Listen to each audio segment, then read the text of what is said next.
Welcome to this explainer. Okay, we're diving straight into a fascinating, frankly game-changing paper from Google Research today.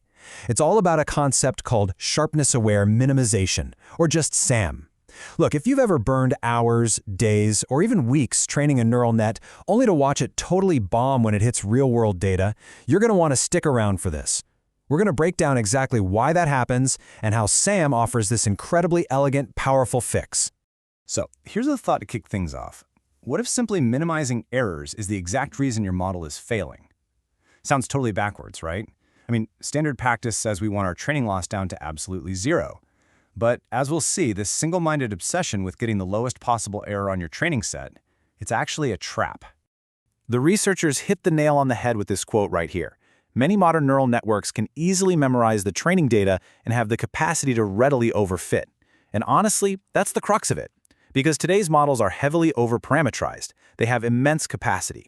They don't even need to learn the underlying patterns anymore. They just memorize the specific answers to the test you give them. They get super good at parroting back your training data, but they completely fail to grasp the actual concepts. Section 1. The generalization problem. Let's dig into the actual mechanics of this memorization issue.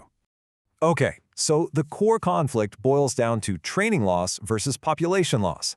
Training loss is just measuring how well your model does on the data it already has, and standard optimizers, their one and only job is to drive that training loss down. But what we actually care about is population loss, right? How the model performs out in the wild on unseen data. That's true generalization.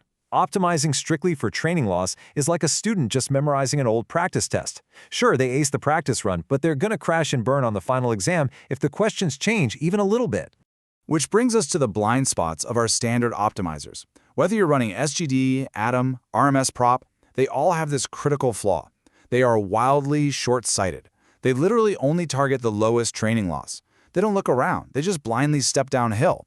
Because of that, they easily get trapped in these little pockets that look amazing for the training data, but carry a massive risk of failing at test time. Using common loss functions like cross-entropy just isn't enough to guarantee your model actually understands anything. To really get a handle on what's going wrong, we need to change how we picture the training process. Section 2, Navigating the Loss Landscape. Picture training a model as a physical journey across what we call the loss landscape.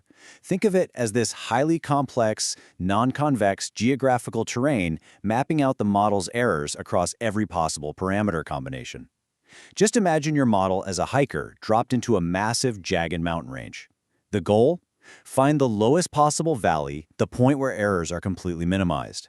But standard optimizers basically just tell the hiker, hey, just take a step in whichever direction goes down.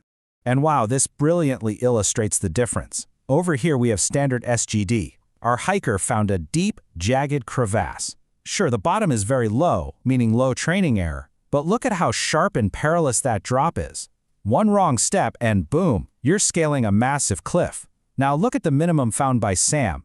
It is a wide, smooth, flat basin. It's just as low, but importantly, it's safe. So the absolute crucial takeaway here is this. A sharp minimum means even a tiny shift in real-world data causes a massive spike in errors. If your parameters are sitting at the bottom of a sharp crevasse, any slight variance in test data acts like a physical shove.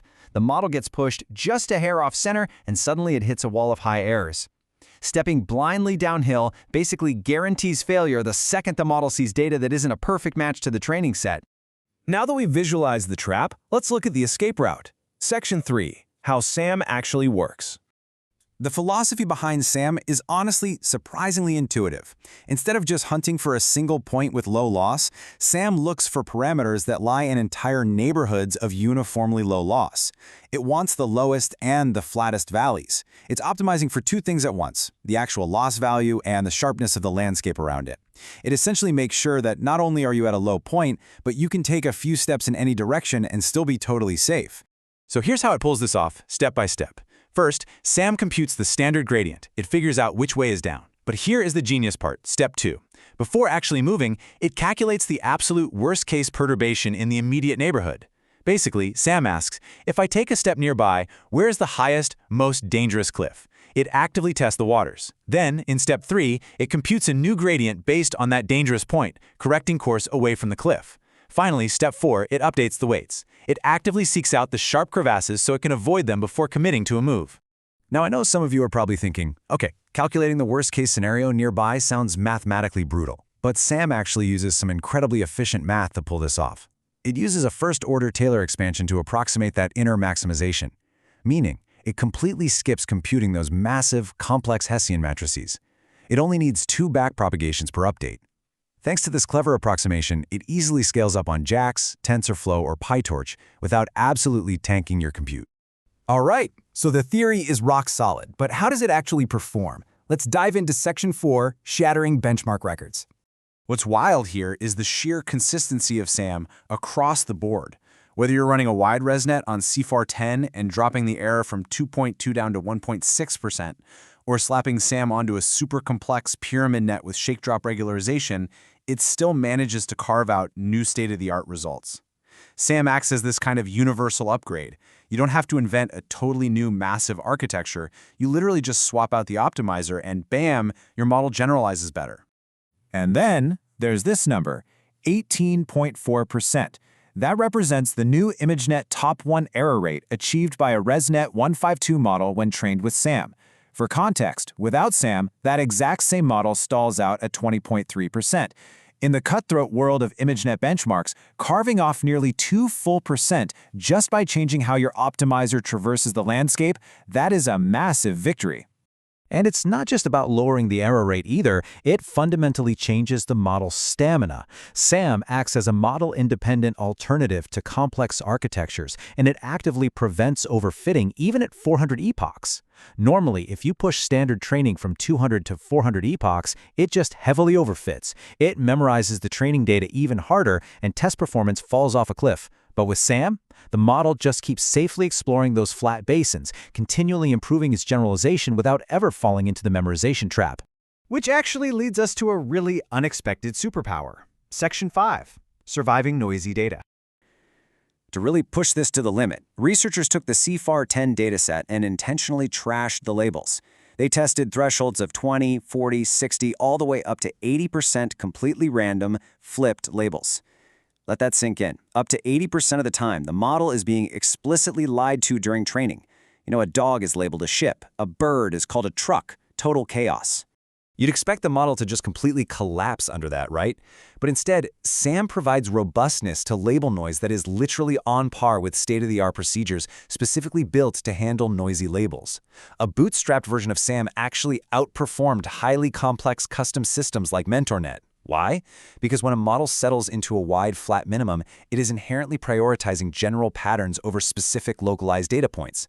Those chaotic, noisy labels create these tiny, sharp spikes in the loss landscape, which SAM naturally just steps around. Turns out flat minimums naturally resist data perturbations. This insight opens up some truly incredible possibilities for how we scale up AI training moving forward. Section 6, the future of generalization. So when you're scaling up modern AI training, you obviously have to split the workload across multiple hardware accelerators, right? GPUs, TPUs, whatever. Because of this, SAM calculates its perturbations independently on these smaller chips, using a subset of data that we call M-sharp. And the researchers discovered something pretty mind-blowing, M-sharpness. It turns out smaller M values actually yield better generalization, meaning dividing the work, data parallelism, doesn't just speed up the process, it actually amplifies SAM's power and makes the algorithm itself smarter. Check out this exact finding from the paper. M-sharpness with M less than N yields a better predictor of generalization than the full training set measure. What this brilliantly illustrates is that looking at local, batch-level sharpness tells us significantly more about a model's true intelligence and robustness than looking at the entire dataset at once. By evaluating smaller, independent neighborhoods of data, the model ends up forming a much stronger, more generalizable worldview. So, I want to leave you with a final thought. Will this pursuit of M-sharpness fundamentally redefine the way we predict and optimize true machine learning generalization? SAM proves that the geometry of the loss landscape, hunting down those flat, safe basins instead of just diving for the lowest, sharpest points, is the absolute key to building models that actually understand rather than just memorize. It is a total paradigm shift in optimization. Thanks for hanging out with me for this explainer, and definitely keep exploring the incredible potential of landscape geometry in AI.